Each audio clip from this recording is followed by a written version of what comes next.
यतै जस्तो लाग्छ दिदीको घर कुन चाहिँ रहेछ? ए यही हो जस्तो लाग्थ्यो पहिला आउँदा। यही हो कि क्या हो? कसरी खुल्ने होला यो फेरि? दिदी, ए दिदी, दिदी, ए दिदी। को हो बाबु तिमी? दिउँसै माग्न आएको हो कि क्या हो? आमा नमस्ते। म माग्ने होइन कि तारा दिदीको भाइ। ए म त को माग्ने आएछ पो भनेर भने ल अब हस् आमा।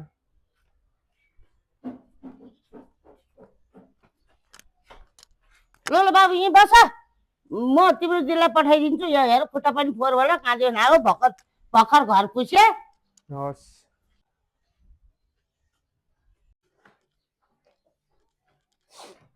दुलै ए दुलै के भयो मम्मी?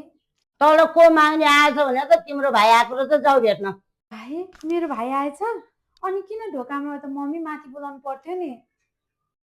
घरमा आउनु जति सबैले माथि ल्याउनु पर्छ, तल गएर भेटे भइहाल्यो।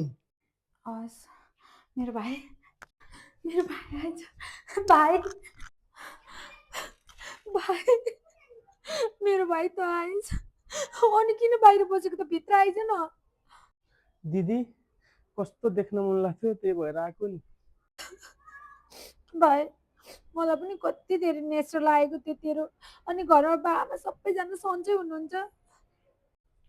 सबैजना आमा बुवा सबैजना सन्चै हुनुहुन्छ। आइज नि त भित्र। फेरि आमा रिसाउनु होला कि? रिसाउने हो र मम्मी? आइज न। झन् मम्मी त खुसी हुनुभएको छ त आइस भनेर। आइज आइज भाइ, भित्र आइज।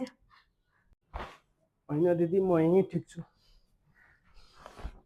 गर्मी पनि भएको छ। बस्दै गर ल, म तँलाई पानी लिएर आउँछु, खाजाहरू पनि बनाउँछु। नोकरानी बनाउनु पर्नेलाई बुहारी बनाएर ल्याएछ।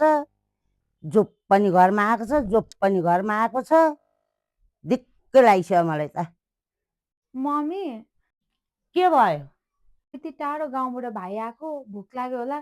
के खाजा बनाऊ मम्मी? महाराजा आएको हुन् र त्यही गाउँबाट आएको हुन्। त्यही चिउरा र चिया दे। फेरि त्यो दुधको दिने होइन, त्यो मलाई भरे चाहिन्छ। त्यो रातो चिया पकाएर दे। हस्।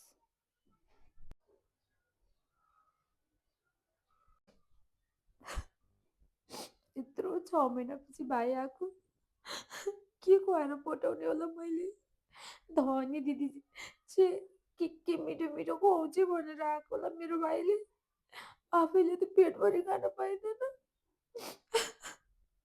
अब मैले मेरो भाइलाई के खुवाएर पठाउने होला?